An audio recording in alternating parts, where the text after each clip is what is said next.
o Evangelho de Tomé, que foi encontrado em 1945 em Nag Hammadi, tá? Vou ler esse livro que eu tenho na biblioteca de Nag Hammadi.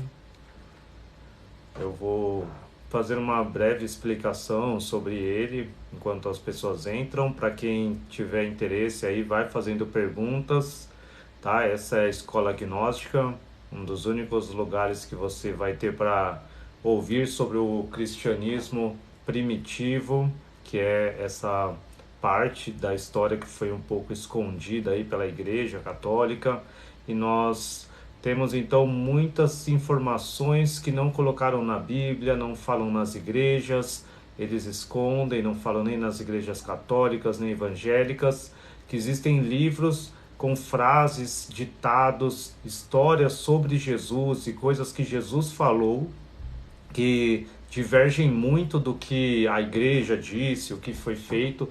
E eu estou aqui, assim, colocando até minha vida, minha reputação, as pessoas tudo das mãos de Deus em risco. As pessoas podem rir, podem caçoar, podem criticar, né? Tem muitos religiosos que criticam, que vão contra isso, mas eu acredito muito que a palavra verdadeira sempre vai ter perseguição.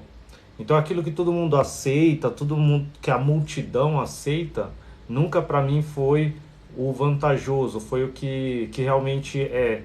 Então, para mim não entra na minha cabeça se a gente tinha Jesus Cristo como Filho de Deus e ele vir e falar somente aquelas poucas coisas que tem na Bíblia, muito simples, em parábolas para as multidões. Então eu creio sim que esses mistérios que estão nesses livros apócrifos gnósticos, nesses livros que foram perdidos, eu creio que foram escritos por pessoas que andaram com Jesus e são frases e palavras de Jesus Cristo, tá? Então elas tocam na minha alma, elas falam comigo como se fosse realmente a palavra de Deus, eu aprendo muito e eu tô aqui para compartilhar com vocês. Então o Evangelho de Tomé ele é um livro muito legal, ele não traz história sobre Jesus, então ele não traz o nascimento, não traz o que Jesus fez, ele simplesmente traz palavras que Jesus disse. Isso que é muito interessante, ele é uma coletânea de frases de Jesus. Então é alguém que ouviu o que Jesus falou e aí foi escrevendo e falando somente as palavras, que o que importa realmente do mestre, mais ainda, é o que ele falou, muito mais o que fez ou não, se fez milagre, se curou um cego ou não. Eu quero saber coisas da minha alma, quero saber o que realmente eu faço para buscar o caminho e para saber. Tá? Curtam a live, compartilhem, para que a gente alcance aí mais pessoas, mais e mais pessoas pro gnosticismo, pro reino de Deus. Não vou falar gnosticismo, pro conhecimento, que gnose é conhecimento, tá? Eu vou ler aqui uma parte, tá? Tem no meu livro, no PDF que eu coloquei aí, tem no link, tem um PDF. Todas as lives que eu vou fazendo, de 2 horas, eu estou colocando em um curso também de gnosticismo, que eu coloquei disponível também na Hotmart. Eu vou colocando cada semana que eu fizer live, eu vou incluir lá a gravação inteira. Então, para quem não conseguir acompanhar a live, consegue ver ela na íntegra lá e poder ver, e aí pode ir lá fazer pergunta para mim, a gente discutir. Então eu tentei aprender essa semana como faz, aí consegui fazer. Então quem acompanha sempre é bom buscar o conhecimento. E eu estou escrevendo um novo livro agora também, para dar uma base geral, que esse livro que eu fiz o primeiro é só com mais os livros. Tenho todos os livros que eu tinha, que eu tenho, e aí, o outro livro que eu estou escrevendo agora é explicando o que é o gnosticismo. Opa, tudo bom? Tudo bom, Marco? Tudo bem? Então, o que eu falo é isso. Opa, Leandro, tudo bem? Então, o que eu falo é isso, é explicar realmente qual é essa dualidade do demiurgo, do mundo material com o espiritual, o que que nós temos, o que que é um mestre gnóstico, como que é o gnosticismo, qual a diferença do gnosticismo cristão para a igreja tradicional. Tudo isso eu estou colocando nesse livro, tá? Vou colocar como uma explicação, vai ser um e-book bem assim, para quem não entende ter essa noção, uma base, porque aqui eu não explico muito a base, tá? Então eu vou. Ah, tá de férias aí? É. Eu fico de férias aqui e só lendo aqui. Tá, Leandro? E eu vou começar com o Evangelho de Tomé, então. Vou ler um pouquinho da explicação que tem aqui no livro sobre como ele foi feito, como foi descoberto, tá? Então, o Evangelho de Tomé é uma coleção de pronunciamentos tradicionais de Jesus. Esses pronunciamentos ou pequenos grupos de provérbios são 114. E aí eles são introduzidos na maioria das vezes como Jesus disse a eles, tal. Então, o Evangelho de Tomé, ele tá na língua cópita. Ele foi descoberto aqui em Nag Hammadi, e ele foi descoberto e ele foi escrito, pelos menos uns fragmentos aqui do grego, é original, ele foi escrito 200 depois de Cristo, está escrito aqui. Então, a autoria desse evangelho é atribuída a Judas Tomé, o Dídimo, isto é, Judas o gêmeo. Tanto no aramaico, Tomé, como no grego, Dídimos, significa gêmeo. Então, ele coloca como se ele fosse um irmão gêmeo de Jesus. Aí, na igreja síria, Tomé era conhecido como irmão de Jesus, que fundou as igrejas do Oriente, especialmente a de Edessa, em pouco da tradição. Outras escrituras cristãs das igrejas orientais também têm sido atribuídas aos mesmos apóstolos, como estão escritos os Atos de Tomé. Eu tenho os Atos de Tomé aqui também no meu livro, é muito legal. Esse Atos de Tomé, ele coloca como se Tomé fosse para a Índia, e Tomé vai para a Índia, e tem histórias muito legais, assim, que um burro fala. Tem uma história que uma serpente pica, que ele expulsa demônio, que uma mulher morre porque o cara mata ela, com ciúme, o noivo dela, porque ela não queria guardar antes do casamento. Ele mata ela, aí ele vai chorando para Tomé e fala: olha, eu falei para ela que era para ela ser cristã, e aí ela não quis aceitar a ficar sem ter relação até o casamento. Aí eu fiquei com raiva, porque eu pensei que ela ia ficar com outros caras, e aí para ela não ficar com outra pessoa, eu fui lá e dei uma facada nela. É muito legal esse livro. E aí Tomé fala: você deu uma facada nela? E onde ela tá? Ele fala: tá num hotel ali, numa pousada que a gente fica. E aí ele vai, aí Tomé fala: então eu vou com você. Aí Tomé vai com ele lá na casa, e aí ele chega e fala para ele: olha, você fez porque você quis, mas essa mulher, eu vou orar para que ela ressuscite. Aí Tomé fala: não, eu não vou pedir para ela ressuscitar, é você que vai lá pedir perdão e vai fazer ela ressuscitar. Você vai lá e fala para ela ressuscitar. Aí o marido dela falou: não quero, não, eu não sou digno de fazer isso. Porque numa parte do livro, no começo, ele vai tomar a Santa Ceia e a mão dele fica murcha, ela mirra assim, ela fica murcha, e é por isso que ele confessa esse crime. Porque Tomé fala: por que você pecou para na Santa Ceia você tá assim? Eu vou pegar ele no meu livro, e aí eu vou ler ele na íntegra um dia para vocês verem. E aí Tomé vai lá e fala para ele: ora lá por ela. Aí ele: não posso orar não. Aí Tomé: tá bom, aí eu vou ajudar você. Aí Tomé pega a mão dele e fala: moça, olha e levanta. Aí ela acorda e levanta. Aí ela vai e levanta da morte, que ela tava com a faca que ele tinha enfiado a faca, ela fica bem. Aí ela começa a contar como ela no inferno, é muito legal esse livro, como ela estava no inferno, e no inferno ela fala que viu alguém parecido com Tomé. Ele fala: nossa senhor, mas era você que estava falando comigo agora. Que daí ele fala que é Jesus, que Tomé parecia com Jesus. Aí ela fala que daí ele falou: não, olha, vem pra cá, que ela disse que uns demônios pegou ela e levou para um monte de buraco. E cada buraco que levava, falava para ela assim: olha, aqui, ó, esses que estão presos pela mão é que eles roubaram. Os que estão presos pela língua é os que mentiram. Os que estão presos por aqui é que mataram crianças, abortaram, tal. E aí ela vai falando. Aí o demônio fala para eles: ó, traz ela pra gente brincar. E aí o homem que está acompanhando ela fala: não, essa daqui só tá aqui de passagem, porque daqui a pouco vai vir quem é mais forte que nós buscar ela. E aí vem Jesus e aparece para ela e fala: olha, vai que não é sua hora. E aí Tomé vai e chama ela, e ela fala: nossa, eu te vi, tá? É muito legal esse livro. Se chama Os Atos de Tomé. Então Tomé tem muitos livros, é muito legal, tem muita história, tem muita coisa que não tem na Bíblia, que são milagres muito poderosos, coisas muito interessantes. E o gnosticismo é isso: é você, através da meditação, da contemplação e do estudo sobre as escrituras sagradas, você alcançar esse conhecimento divino. É você buscar e se compreender, e ter essa fé, a mesma fé que os apóstolos têm. Então nós temos que ser o povo de Deus, dos últimos tempos, que vai ter a mesma fé que os apóstolos tinham, renunciar ao mundo para a gente conseguir viver pela fé e ter muito conhecimento, para quando as pessoas estiverem com depressão, com ansiedade, com medo, com problemas na nossa família, a gente possa ser luz e a gente possa ajudar elas e lutar contra os demônios. Então eu não vou ler muito mais aqui a introdução, vamos para o livro, que o livro que é o que importa, e curtam. Gente, se quem quiser dar diamante, dar presentinho aí também dá, para a gente poder divulgar, que eu uso para promover os livros para mais pessoas no TikTok, para promover os vídeos para mais pessoas verem, para a gente conseguir divulgar esse conhecimento. Tá, então o Evangelho de Tomé. Estes são os provérbios que Jesus vivo falou e que Judas Tomé, o Dídimo, escreveu. Uma coisa legal no gnosticismo, quando você ouve falar Jesus vivo, ele diferencia do corpo, tá? Do Jesus carnal. Ele fala o Jesus vivo é aquele Jesus, o espiritual, que está dentro de Jesus. Que eu falo muito nas lives, que é aquele que busca, que é aquele o Salvador que desceu na hora do batismo. Por isso que depois que João batizou Jesus, que veio o Espírito Santo, aí Jesus começa a fazer milagres, começa a falar. Então ele fala Jesus vivo. Para os gnósticos, Jesus vivo é esse poder que está dentro de Jesus, não a carne, não o corpo. A gente não adora o corpo que está pregado na cruz, a gente adora o espiritual, tá? Ele fala assim, primeiro, e ele disse, quem quer que encontre a interpretação destes provérbios não provará a morte. E Jesus disse, deixai aquele que busca continuar buscando, até que encontre. Quando encontrar, se tornará aflito.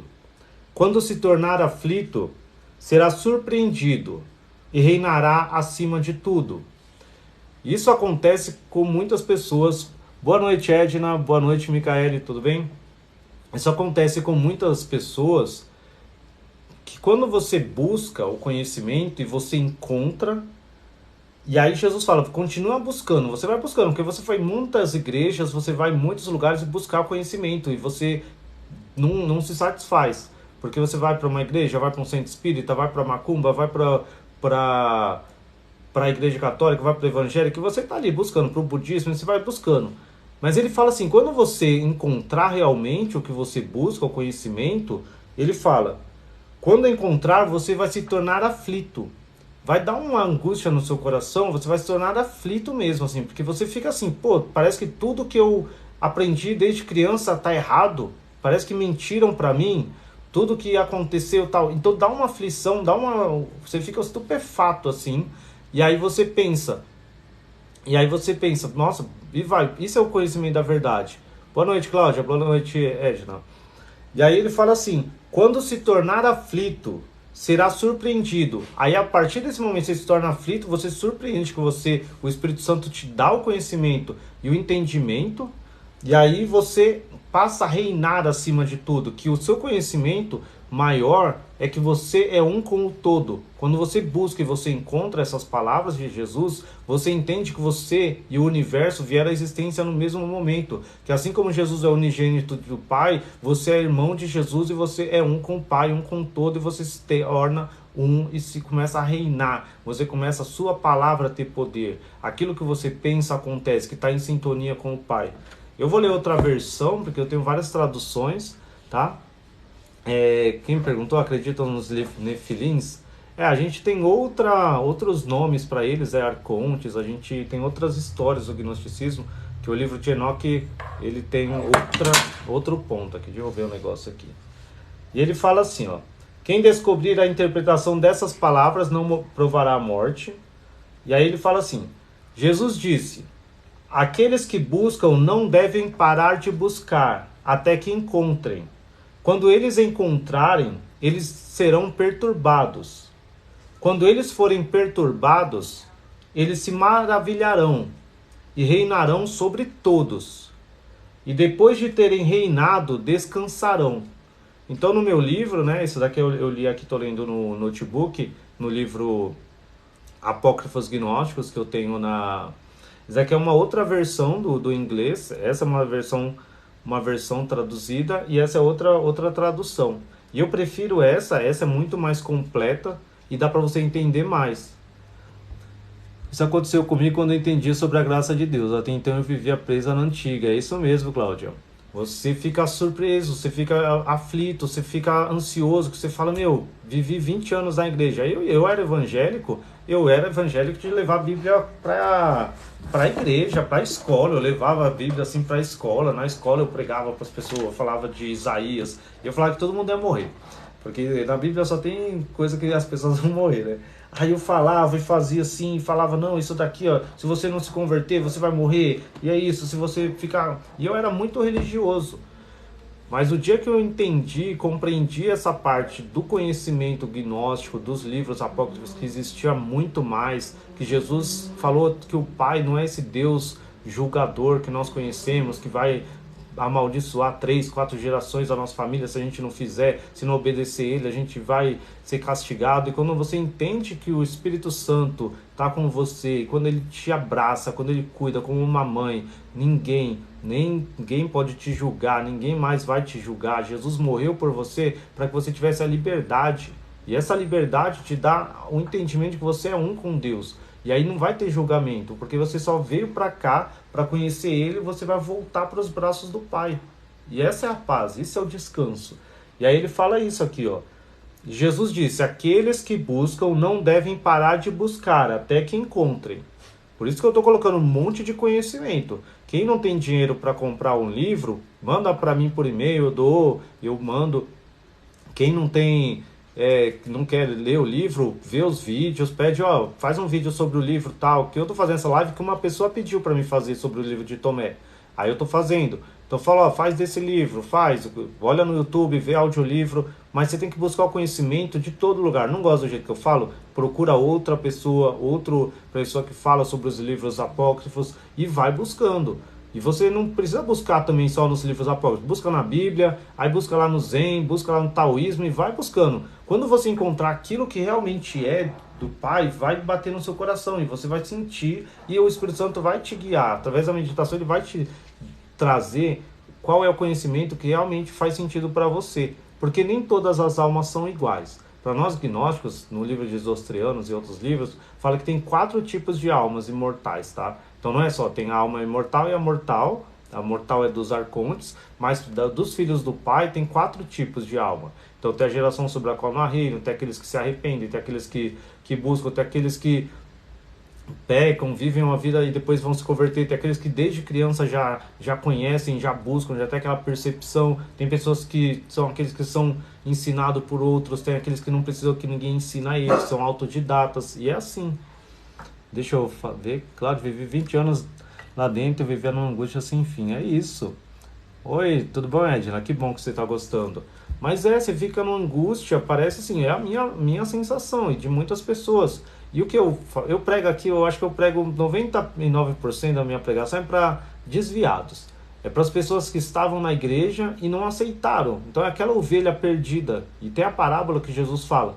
Eu amo aquela ovelha perdida mais do que as outras 99. E ele deixa as 99 lá, que não se perdem, para buscar aquela que se perde. Porque aquela que se perde é que ela é especial. Porque aquela que se perde, ela vai além do limite da cerca, além do limite do conforto daquelas 100 ovelhas que são todas juntas, e ela quer trilhar outro caminho, ela não quer seguir um cão pastor, não quer seguir o pastor, e ela vai lá, e aí o mestre vai atrás dela, porque ela caiu num buraco, e aí ele vai lá e puxa, e é assim que eu estou fazendo aqui, é assim que Deus está fazendo, ele vai num buraco, usa o TikTok, que é uma plataforma que é de dancinha, que a maioria das pessoas antes só usava por dança, para ver vídeos de meme, de comédia, para trazer para você um conhecimento. Você vai rolar, vai passar aí, vai ter um monte de gente falando, rindo, postando, cantando, tal, mas no meio disso o Espírito Santo vem e te traz uma palavra que vai te revelar o conhecimento para a vida eterna. Mais do que um pastor ou uma igreja, que eu não sou nada, eu sou irmão, eu sou alguém que está aqui colocando o tempo que eu tenho para a disposição daqueles que são da mesma geração que eu. Então isso que a gente faz. Então aqueles que são afastados, que estão sem uma igreja, podem buscar aqui no gnosticismo um lugar. E não é o lugar, a gente não tem uma igreja física, é uma igreja virtual, é uma igreja de mentes que pensam iguais. Então você dentro da sua casa, você vai orar, vai ler, vai buscar e vai alcançar esse conhecimento. E um orando pelo outro, eu oro sempre por vocês, todos os meus seguidores, eu oro por todos, para que o Espírito Santo sempre ajude. E junta com duas, três pessoas que pensam igual, perto de você, e vai lendo, e vai buscando. É isso, a igreja é espiritual. Eu não preciso criar um lugar para ter gente, para me dar dízimo, para fazer nada. Eu gosto aqui, ó, tem dia que eu falo com gente do Mato Grosso, outro dia você fala com gente de Goiás, outro do Rio de Janeiro. Ah, Cláudio, você falou, desviados são os que estão dentro de uma igreja e não vivem o evangelho, fazem tudo errado. É isso mesmo. Porque não adianta a gente falar que crê e achar que só fazendo, indo na igreja, virando obreiro, indo lá fazendo, falando, e aí lutando por cargos, isso não é ser cristão.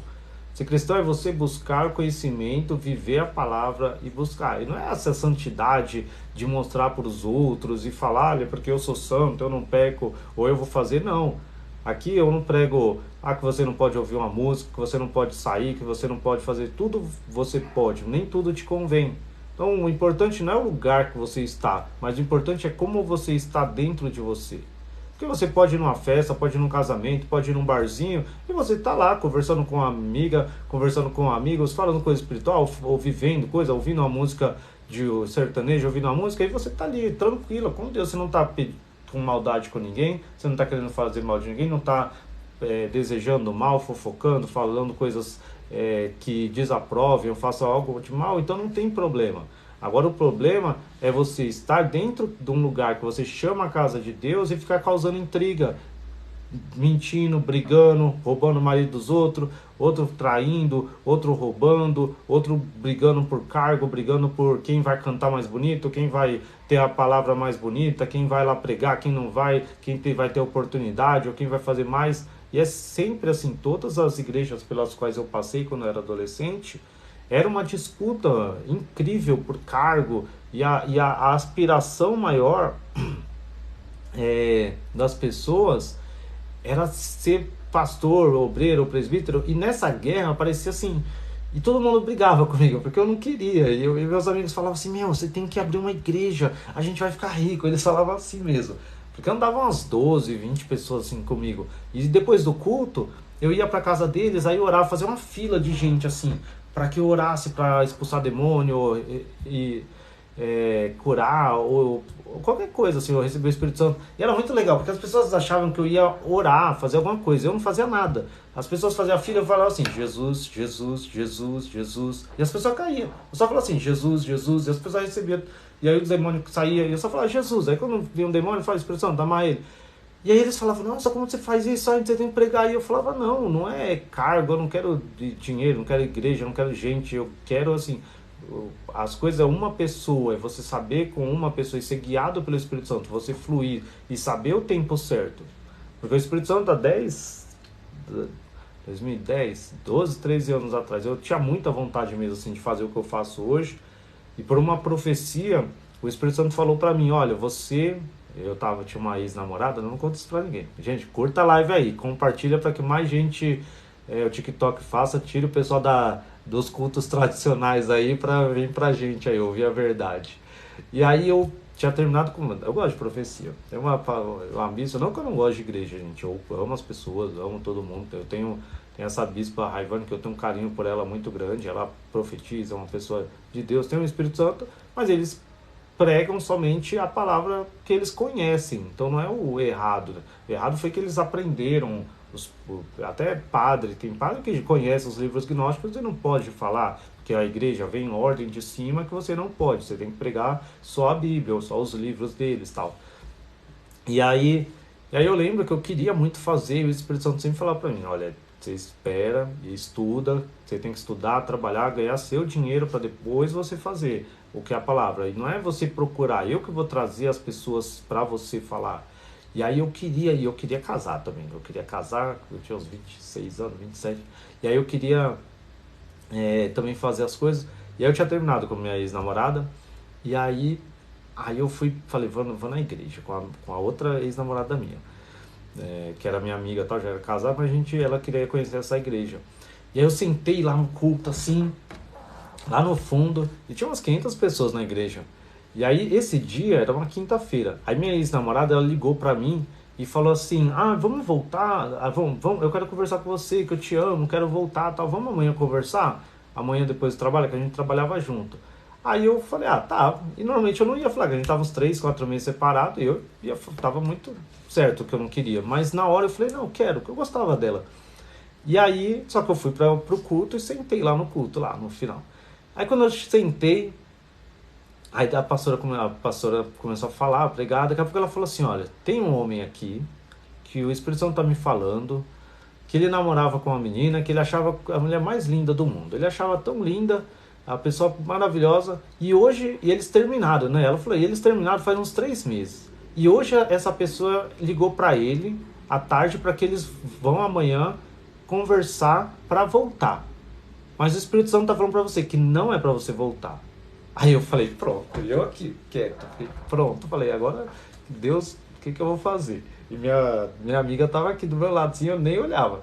Aí eu falei, e ela tá falando, e você pode estar pensando que não é com você. E Deus tá falando para mim que não é uma pessoa velha, não é um homem velho. Porque Deus tá falando que essa pessoa, ele quer casar agora, quer fazer a palavra de Deus agora, quer pregar a palavra, quer falar. Mas Deus tá falando, não é. Você só vai fazer isso, só vai pregar, só vai namorar, casar depois dos 30 anos. E eu tinha 26 ou 25 anos, eu acho. Agora eu tenho 38, gente. E aí ela falou, e aí eu assim, né? Falei, meu Deus do céu, e o Espírito Santo não fala. E aí começou a falar, falou, ah, e essa pessoa que você gosta, tá? Começou a dar os detalhes dela lá, resumindo. E falou, você pode até não obedecer a Deus, mas você sabe por que você terminou, e aí se você voltar, vai terminar de novo, tal, porque a gente brigava, ela brigava comigo, eu não brigo com ninguém. E aí ela brigava e tal. E aí ele falou, mas se você esperar, Deus vai te dar, quando você tiver na idade, quando tiver certo, Deus, e esse ela falou pra multidão, assim, Deus vai te dar alguém 3 vezes melhor que ela, Deus vai te usar 3 vezes mais do que você pensa que vai te usar agora. Então foi assim, eu falei, nossa, então tá bom, né? Aí vinha até, ela parou de falar, falou de outras coisas. Aí minha amiga falou assim, foi com você, né? Porque você ficou branco e tal. Aí ela falou, olha, vai em casa, você fala com o Espírito Santo, ora e pede. Aí a coisa mais difícil da minha vida foi isso. Aí no outro dia, né, era uma sexta-feira, eu saí do trabalho, aí a gente ia de trem, né, que eu não tinha nem carro, o carro que eu tinha era eu pegava emprestado da minha irmã. E aí a gente foi no trem, ela foi no trem inteiro chorando. Um caminho assim de 3, 4 estações, chorando, falando que me amava. E o pessoal do trem assim olhando, e eu assim, meu Deus. E eu falando, Espírito Santo, tem que ser fiel. E foi a coisa mais difícil. E a gente chegou no shopping, ficou lá, e ela falou, não, eu quero voltar, te amo, tal. E eu falei, não, eu quero fazer as coisas certas. Deus falou pra mim que eu tenho que esperar, que eu só vou fazer isso depois. Então minha vida sempre foi assim. Então eu poderia ter pregado muito tempo antes, poderia ter feito, poderia ter escrito, poderia, mas eu tinha que esperar. Mas eu fui, estudei, fiz faculdade, pós-graduação, MBA, fiz minha carreira, tenho minha estabilidade hoje para não precisar depender da palavra, não depender do ter o meu sustento, para não depender e poder fazer isso de graça, poder fazer isso de uma forma por amor mesmo e não por ambição.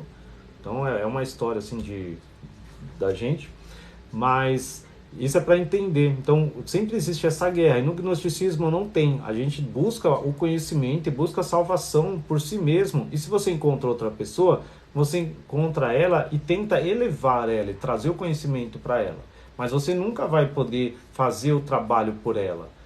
Cada um vai buscar por si mesmo. Eu não posso colocar o conhecimento, enfiar ele na tua cabeça. Se eu terminar de falar aqui, esse livro, e você não pegar na semana, ler, orar, meditar, e meditar é fechar a porta do teu quarto, tá andando, olha para um ponto só, para um ponto, e esvazia a mente, para de pensar em milhões de coisas, esvazia a mente, só fala Jesus, Jesus, Jesus, fala Espírito Santo, coloca como se fosse um mantra assim na sua cabeça e fica só Deus, vem Espírito Santo, e acalma sua mente e entra em conexão com essa força interior que você tem. Gnose é isso, não é misticismo, não é lei da atração, não é nada. É uma intimidade que você tem com o Espírito Santo, com Jesus e com o Pai.